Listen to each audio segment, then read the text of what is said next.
Assalamualaikum warahmatullahi wabarakatuh. Apa kabar adik-adik semua? Kita berjumpa lagi di mata kuliah metode statistik 2. Semoga adik-adik selalu dalam keadaan sehat walafiat, dilindungi Allah, dan terus semangat ya dalam mengikuti perkuliahan ini meskipun kita tidak bertatap muka.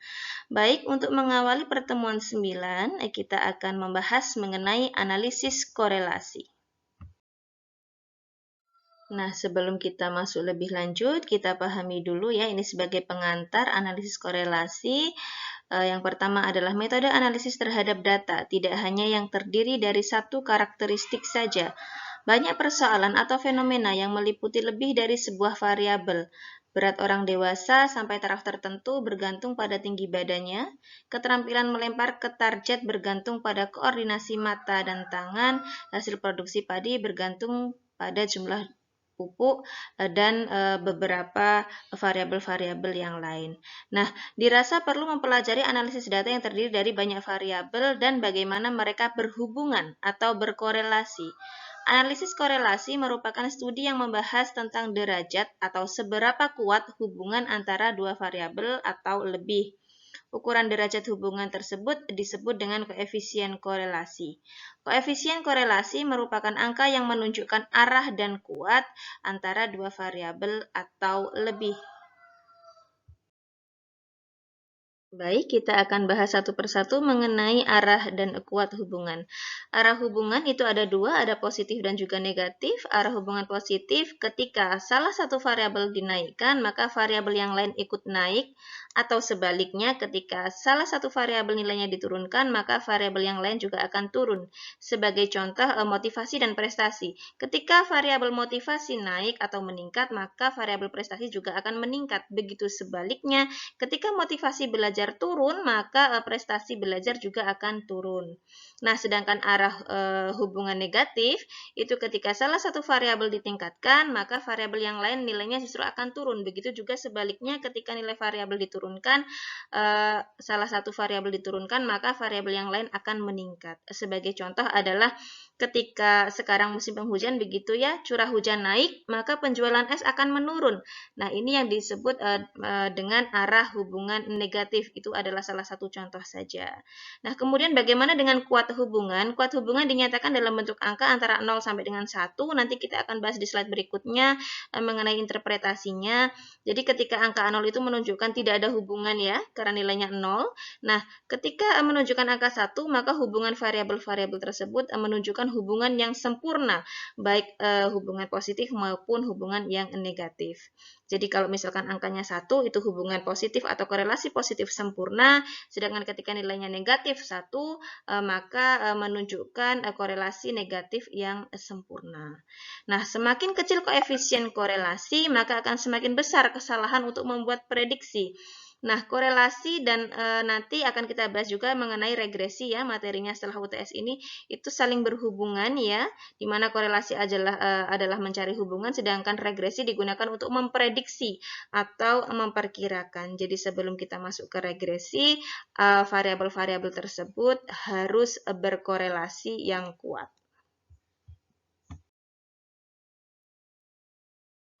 Baik adik-adik, besar koefisien korelasi ya, tadi sudah kita singgung sedikit. Besar koefisien korelasi itu memiliki range dari negatif 1 sampai dengan 1. Jadi tidak ada nilai korelasi yang lebih dari 1 mungkin atau kurang dari negatif 1. Itu tidak ada ya. Jadi nilai korelasi pada umumnya dalam desimal seperti itu. Nah, untuk menginterpretasikannya nanti kita bahas di slide berikutnya.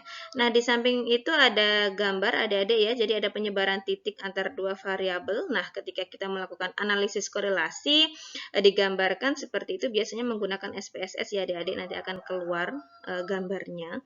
Nah, ya, gambar di samping itu ada yang menunjukkan korelasi positif maupun korelasi negatif. Nah, adik-adik ada beberapa teori korelasi yang perlu kita pahami. Nah, teori korelasi ini digunakan berdasarkan bentuk data ya. Jadi ada data nominal yang hanya data kategori menggunakan teknik korelasi koefisien kontingensi, kemudian ada jenis data ordinal biasa menggunakan Spearman rank dan Kendall tau. Nah, yang paling sering digunakan ya interval dan rasio datanya. Kenapa? Interval dan rasio ini paling sering digunakan apalagi di penelitian pendidikan karena biasanya data kita bentuknya adalah data nilai ya, nilai siswa seperti itu atau nilai mahasiswa. Nah, jadi yang paling sering digunakan adalah data interval dan rasio dan teknik yang digunakan yaitu adalah Carl-Pearson product moment ya. Mungkin kalian sudah sering dengar.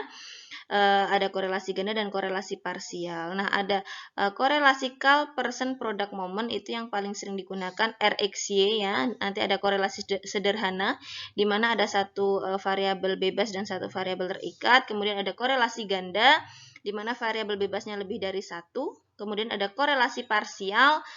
Korelasi parsial adalah ketika salah satu variabel itu dibuat nilainya tetap. Nah, untuk pertemuan kali ini kita hanya akan membahas mengenai korelasi sederhana dan juga korelasi ganda.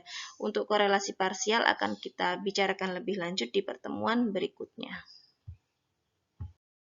Nah, ini adik-adik bisa pahami bersama ya. Ini adalah contoh rumus korelasi product moment Carl-Pearson yang paling sederhana RxY. Di bawahnya juga sudah ada keterangannya ya. Penghitungannya amat sangat mudah. Nanti akan coba kita hitung, belajar bersama, mengaplikasikan di Google Meet ya adik-adik ya. Nah, ini adalah nilai-nilai korelasi yang bisa kita interpretasikan ya. Misalkan korelasinya 0 sampai 0,199 itu sangat rendah, sampai dengan 0,8 sampai dengan 1 itu korelasinya sangat kuat. Nah, jadi nanti ketika kita menghitung korelasi, kita akan tahu apakah variabel-variabel tersebut berkorelasi kuatkah, atau sedang, atau rendah, seperti itu. Begitu juga dengan nilai negatifnya, semakin mendekati 0, maka korelasi semakin rendah. Dan semakin mendekati negatif 1, maka korelasinya akan semakin kuat kalau korelasinya negatif ya. Nanti tergantung bagaimana hasil kita menghitung dalam analisis data. Nah, kalau tadi di slide sebelumnya kita belajar mengenai korelasi sederhana, di sini adalah rumus untuk korelasi ganda. Jadi R-nya R besar. Nah, di sini ada RYX1, RYX2 itu adalah korelasi antara variabel pertama dan variabel terikat, variabel bebas 1 dan variabel bebas 2 ya, X1 dan X2. Nah, jadi masing-masing dicari korelasinya, kemudian dimasukkan dalam rumus korelasi ganda. Nanti juga akan kita pelajari bersama lebih lanjut di Google Meet. Baik adik-adik, terima kasih atas perhatiannya. Semoga yang saya sampaikan ini bisa bermanfaat. Kita akan belajar nanti untuk memahami mengenai analisis korelasi di Google Meet. Semoga adik-adik semua bisa bergabung ya di Google Meet. Link ada di LMS Moodle, berikut juga dengan jadwal Google Meet-nya. Terima kasih, saya akhiri. See you next time. Wassalamualaikum warahmatullahi wabarakatuh.